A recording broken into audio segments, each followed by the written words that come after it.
Story of Adam, a history professor who lives a harmonious and routine life with his girlfriend. One day, Adam accidentally discovers an actor in a movie who looks exactly like him. The actor's name is Anthony. Adam tracks him down online and contacts him. Anthony is a moderately successful actor with a pregnant wife. His calm life is disrupted by Adam's sudden appearance. Finally, after Adam's persistence, Anthony agrees to meet him. When they meet for the first time, they realize that they are almost identical, even down to the same scars on their bodies. A frightened Adam runs away, but Anthony, who had previously refused to meet, turns the tables. He follows Adam's girlfriend, Mary, to Adam's home and makes a bizarre request to spend a night out with Mary. The next moment, Anthony puts on Adam's clothes and leaves the house, leaving Adam utterly bewildered. Meanwhile, Adam takes a car to Anthony's home. That night, he spends time with Anthony's wife, Helen. Mary, who is with Anthony, notices the mark of a wedding ring on his finger and angrily leaves. On the way back, she and Anthony have an argument, and during their fight, the car crashes into a roadside pole. Judging by the extent of the car's damage, neither of them survives. The next morning, we see Adam, now assuming the role of Anthony. Once again, he puts on Anthony's clothes, and when he walks into Helen's room, he is confronted by a giant spider. The film abruptly ends here.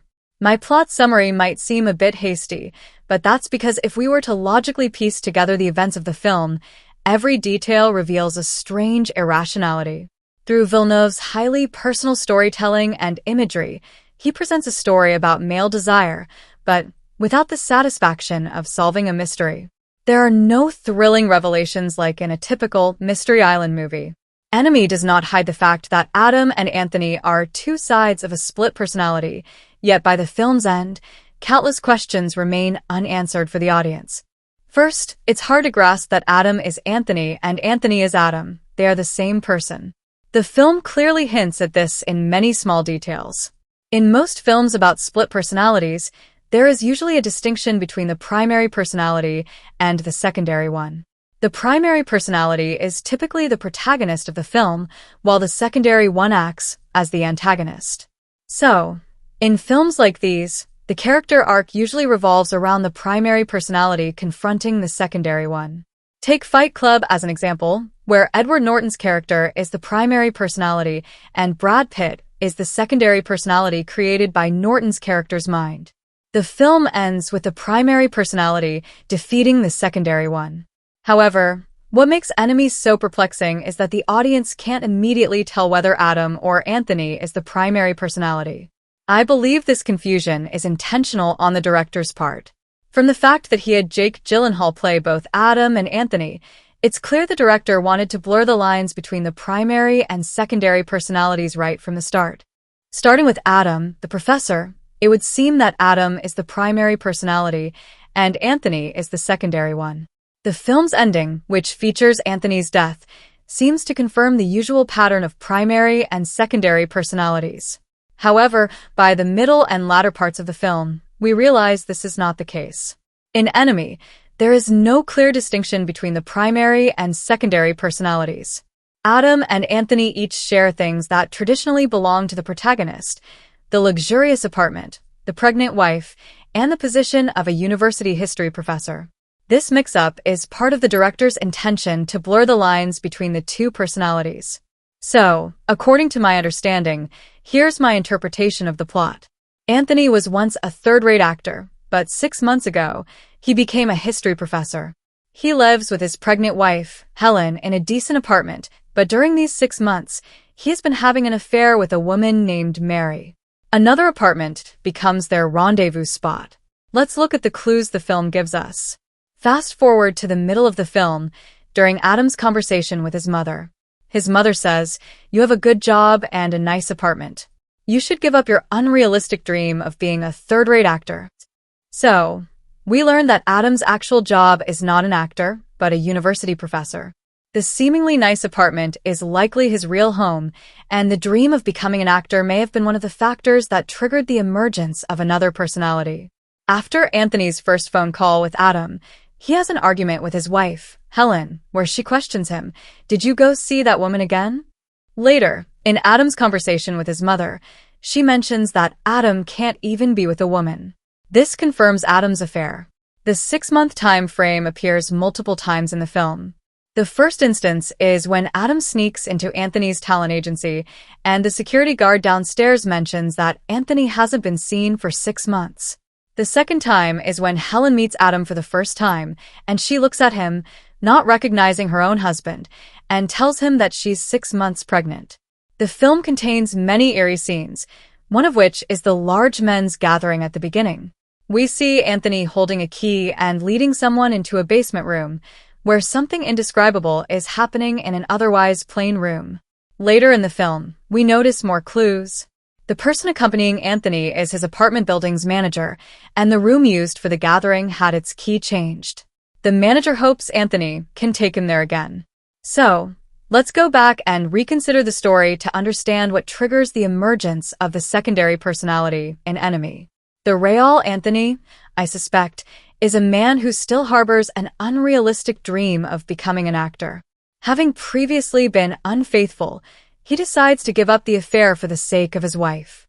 As a result, he separates the parts of himself that represent his job, which he dislikes, and the lover he's determined to leave behind.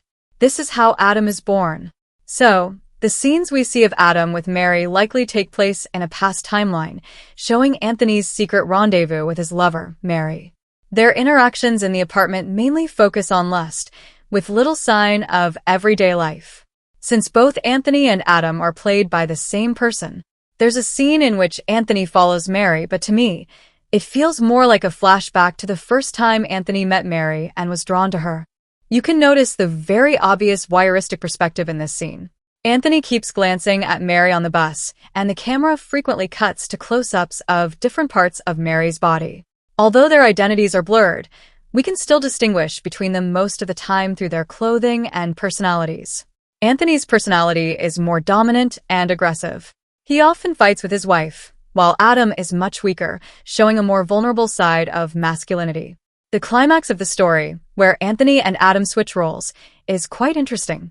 Their switch in identity feels more like a shift between the primary and secondary personalities in one person's mind. So, we can understand Anthony's apartment as a metaphor for his brain, and the person occupying the apartment represents the protagonist's primary personality. For most of the film, the primary personality is actually Anthony until the very end. When Anthony becomes attracted to Mary and makes the absurd request to switch places with Adam, we see this bizarre exchange ritual where they swap clothes. This process is depicted in great detail and carries a ritualistic significance, symbolizing the alternation of personalities in the protagonist's mind. When Anthony spends the night with Mary, she notices the mark left by his wedding ring, realizing his infidelity. They argue on the way back, which leads to the car crash. Here's the translation without timestamps. Let's assume both Anthony and Mary didn't survive the crash. Now, looking at Adam, who has become Anthony, we see that when Helen returns home, she doesn't seem to notice anything strange about Adam's change in personality. When she leans on Adam's chest and asks, "How was your day at school?" we can infer that Helen has encountered this version of Adam before. Later, while sitting on the couch, Helen holds Adam's hand, and there's a close-up of the hand. Adam isn't married, so there should be no mark on his ring finger. Helen realizes that the man in front of her is not the angry, unfaithful, and indifferent Anthony, but rather this calmer version of Adam. She prefers this version of Adam, not the former Anthony. Adam and Anthony's switch and Anthony's death can be interpreted as a man erasing his past mistakes and the negative side of himself, choosing to return to his family for a fresh start. However, Villeneuve's story isn't that simple. At the beginning of the film, Adam emphasizes the repetitive nature of history in his lecture and quotes Hegel, saying, "All great world historical events occur twice." The opening words directly foreshadow the ending. When we see the unfaithful Anthony disappear, leaving behind Adam, we wonder if he will now turn over a new leaf and become a suitable husband for Helen. The truth is, we were naive. When Adam opens the envelope he received earlier in the film, he finds a key. This key corresponds to the earlier scene where Anthony plays with a key, and also to the new key the building manager mentions in the elevator. Clearly, this key can open another room full of temptation. At that moment, Adam's seemingly reformed demeanor changes.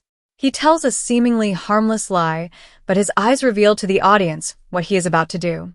At that point, Helen becomes silent, and when Adam enters her room, what he sees is, yes, like me, you were probably shocked by that scene, leaving you with a lasting fear of spiders. The spider here represents a man's desires.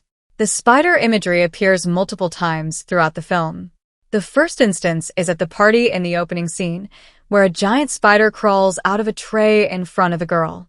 This is where the film begins to link desire with the image of the spider.